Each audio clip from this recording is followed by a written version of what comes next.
मेहरबानी मुनव्वर आवाज़ जी अपडेट करण जे लाइ नाज़िर नवाब शाह मासा के ज्वाइन कयो आहे। धरती टीवी जे ब्यूरो चीफ इम्तियाज़ कीरियो जी इम्तियाज़ इहो ॿुधाइजो नवाब शाह में मुहर्रम हराम जे महीने में करबला जे शहीदनि खे भेटा पेश करण लाइ मुख़्तलिफ़ इमाम बारगाहनि में अॼु जेके मातमी जुलूस निकिरी रहिया आहिनि उहे किथां किथां बरामद थींदा, उन हवाले सां सिक्योरिटी जा कहिड़ा इंतज़ाम कया पिया आहिनि, आगाह कजो।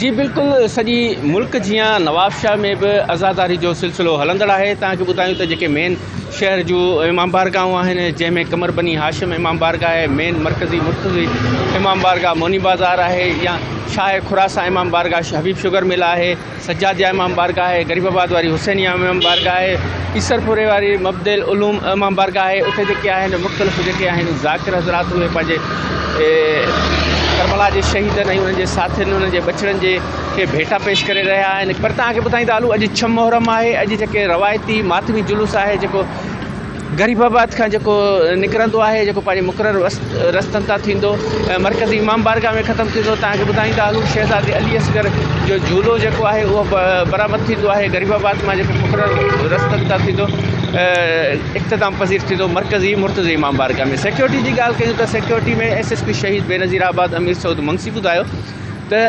3000 जे लॻभॻि असांजा जेके जवान आहिनि पुलिस एहलकार उहे ड्यूटी ॾेई रहिया आहिनि ऐं किथे बि अणवणंदड़ वाक़े खे मुंहुं ॾियण जे लाइ गश्त करे रहिया आहिनि। इन खां अलावा रेंजर्स तैनात थियल आहे जिते हसास इमाम बारगाहूं आहिनि। उते न सिर्फ़ु इहो पर जॾहिं त नवाब शाह खे हूअं ई सेफ सिटी बणायो वियो आहे, कुझु ॾींहं अॻु इन जो इफ़्तिताह बि थियो MP हाजी अली हसन ज़रदारी साहिबु कयो।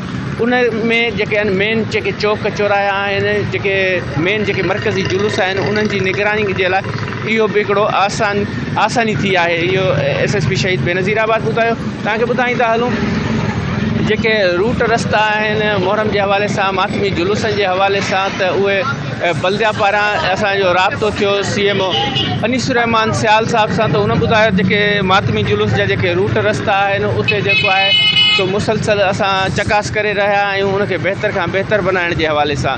लोड शेडिंग जे हवाले सां हितां जे जेके मातमदार जेके आहिनि मुंतज़मीन आहिनि उन्हनि मुतालबो कयो आहे त हेस्को खे असां मुतालबो था कयूं त आशूरे जा जेके ॾींहं आहिनि ख़ासि तौर ते राति जे टाइम लोड शेडिंग घटि कई वञे त जीअं असांजा जेके मातमी जुलूस आहिनि या मजलिसूं थी रहियूं आहिनि उहे पंहिंजे वक़्त ते थी सघनि ऐं सही नमूने थी सघनि ऐं को वाक़ियो पेश न अची सघे।